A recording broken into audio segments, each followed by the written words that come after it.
Well, budget battles, the end of an era among Buffalo businesses, and a royal breakup. It all made news this very week in decades past. Dave McKinley takes us back to when all of that and more was news to you.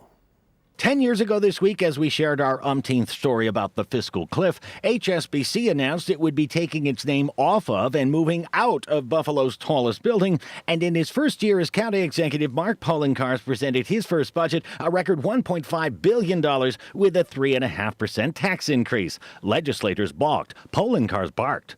If they don't want to act like adults, I will. About the cuts they were poised to make to stave off his tax hike. We can't make phony, false cuts, sham cuts. Prompting this reply from a then Republican legislator. These are the same sorts of cuts that the then controller, Mark Poloncarz, suggested to us last year when he was county executive-elect. Well, 10 years later, Kevin Hardwick is now the comptroller and a Democrat. Poloncarz, of course, remains the county executive in the budget he just submitted of $2.1 billion is a $500 million or 25% higher than the one he proposed this week in 2012. 20 years ago this week.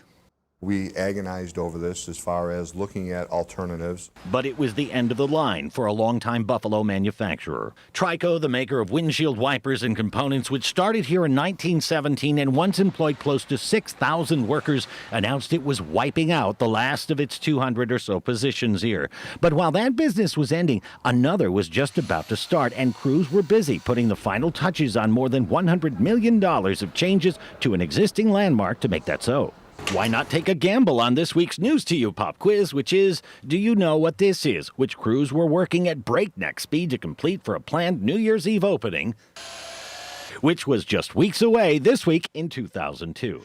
30 years ago this week, if you're old enough to remember prepaid calling cards and plentiful banks of payphones where you could use them, or shopping at Ziggy and Zon's, you might recall how suddenly familiar you became with an East African nation of which you likely have no prior knowledge when it was announced 28,000 U.S. troops were headed to Somalia to try and keep warlords and gangs in a lawless land from pilfering supplies meant to aid those dying of starvation. Over 250,000 people, as many as people as live in Buffalo, New York, have died in the Somali famine. It was a surreal scene, though, when the Marines landed under the cover of darkness to be greeted by gobs of news crews with lights shining on them. Then there was a bombshell dropped from the mother country. It is announced from Buckingham Palace that, with regret, the Prince and Princess of Wales have decided to separate. Splitsville came for Chuck and Di this week in 1992, back in the days when it was all news to you.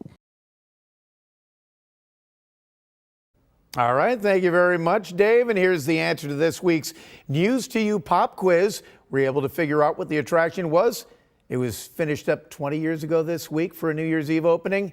If you bet that it was Seneca Niagara Casino, guess what? You are a winner. Carved from the former Niagara Falls Convention Center and Civic Center, the casino opened New Year's Eve 1992 and has welcomed millions of visitors since then. Actually, 2002 that it opened.